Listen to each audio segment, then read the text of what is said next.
Thiruvananthapuram നഗരൂരിൽ DYFI പ്രവർത്തകരെ ആക്രമിച്ച കേസിൽ 9 പേരെ റിമാൻഡ് ചെയ്തു. യൂത്ത് കോൺഗ്രസ് ആറ്റിങ്ങൽ നിയോജക മണ്ഡലം പ്രസിഡന്റ് സുഹൈൽ അടക്കമുള്ളവരെയാണ് റിമാൻഡ് ചെയ്തത്. സുലേഖ ശശികുമാർ ചേരുകയാണ്. സുലേഖ, ഏറ്റവും പുതിയ വിവരങ്ങൾ എങ്ങനെയാണ്?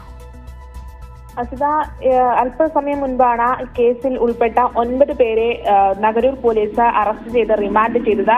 ഇതിൽ യൂത്ത് കോൺഗ്രസ് ആറ്റിങ്ങൽ നിയോജക മണ്ഡലം പ്രസിഡന്റ് സുഹൈൽ അടക്കമുള്ളവരുണ്ട് എന്നുള്ളത് തന്നെയാണ്. സുഹൈൽ, നസീബ്, മുഹമ്മദ് സഹിൽ, അബ്ദുള്ള, നബീൽ, മുഹമ്മദ് ബാത്തിഷ, വിഷ്ണുലാൽ, അയാസ് മുഹമ്മദ് സെയ്ദ് അലി എന്നിവരെയാണ് നഗരൂർ പോലീസ് അറസ്റ്റ് ചെയ്ത് റിമാൻഡ് ചെയ്തത്. ഇതിൽ എടുത്തു പറയേണ്ടുന്ന കാര്യം എന്ന് പറയുന്നത് മൂന്ന് പേർ ഇതിൽ ഇപ്പോൾ റിമാൻഡ് ചെയ്ത 3 പേർ 20 വയസ്സിന് താഴെയുള്ളവരാണ്. ഇതിൽ 2 പേർക്ക് 18 വയസ്സ് മാത്രമാണ് പ്രായം എന്നുള്ളത് വളരെ വലിയൊരു കാര്യമാണ്. കാരണം ഈ യൂത്ത് കോൺഗ്രസ് ആറ്റിങ്ങൽ നിയോജക മണ്ഡലത്തിലെ പ്രസിഡന്റിന്റെ ഭാഗത്തു നിന്നാണ് ഇത്തരത്തിൽ ഒരു ആക്രമണം, നേതൃത്വത്തിനാണ് ഇത്തരത്തിൽ വലിയ രീതിയിലുള്ള മാരകായുധങ്ങൾ അടക്കം ഉപയോഗിച്ചുകൊണ്ടുള്ള ഒരു അക്രമം ഉണ്ടായത്. ഇതിൽ 18 വയസ്സ് മാത്രം പ്രായമുള്ളവരടക്കം ഇത്തരത്തിൽ ഈ കേസിൽ പ്രതിയാകുന്നു എന്നുള്ളത് വളരെ ഞെട്ടിപ്പിക്കുന്ന ഒരു സംഭവമാണ്.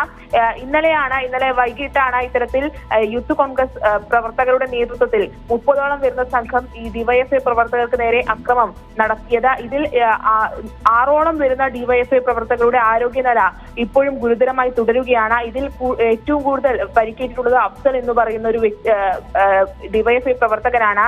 ഇയാൾ നഗരൂർ മുൻ മേഖല പ്രസിഡന്റും ഒപ്പം നിലവിൽ CPM-ന്റെ ബ്രാഞ്ച് കമ്മിറ്റി അംഗവുമാണ്. ഇയാൾ നിലവിൽ ഇപ്പോഴും വെന്റിലേറ്ററിൽ തുടരുന്ന ഒരു സാഹചര്യമാണുള്ളത്.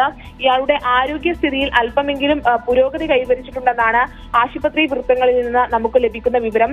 പക്ഷേ ഈ തലക്കേറ്റ ക്ഷതം, അതിനൊപ്പം തന്നെ ആന്തരിക അവയവങ്ങളിൽ അടക്കം ഉണ്ടായ ക്ഷതം, ഇതൊക്കെ തന്നെയും അദ്ദേഹം വലിയ രീതിയിൽ ഉള്ള ഒരു ആരോഗ്യ പ്രശ്നങ്ങളിലേക്ക് അഫ്സലിനെ എത്തിച്ചിട്ടുണ്ട്. അതിനൊപ്പം തന്നെ മറ്റ് പരിക്കേറ്റിട്ടുള്ള മറ്റുള്ളവരുടെ കാര്യവും ഇത്തരത്തിൽ തന്നെ ഗുരുതരമായി തുടരുകയാണ്. തലയ്ക്ക് പരിക്കേറ്റവരുണ്ട്, അതിനൊപ്പം തന്നെ കാലിന്റെ എല്ല് പൊട്ടിയവരുണ്ട്, മറ്റ് ആന്തരിക അവയവങ്ങൾക്ക് പരിക്കേറ്റവരുണ്ട്, മുഖത്ത് വലിയ രീതിയിൽ പരിക്കേറ്റ് പ്ലാസ്റ്റിക്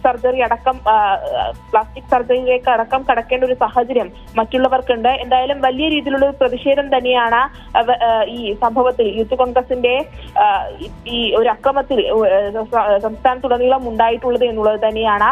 വലിയ രീതിയിലുള്ള പ്രതിഷേധവും ഇതിനെതിരെ ഉയരുന്നുണ്ട്. എന്തായാലും നിലവിൽ 9 പേരെയാണ് നഗരൂർ പോലീസ് കേസുമായി ബന്ധപ്പെട്ട് അറസ്റ്റ് ചെയ്ത് റിമാൻഡ് ചെയ്തിട്ടുള്ളത്. ഇതിൽ യൂത്ത് കോൺഗ്രസ് ആറ്റിങ്ങൽ നിയോജക മണ്ഡലം പ്രസിഡന്റ് സുഹൈൽ അടക്കമുള്ളവർ ഉണ്ട് എന്നുള്ളതാണ് സ്ഥിതി.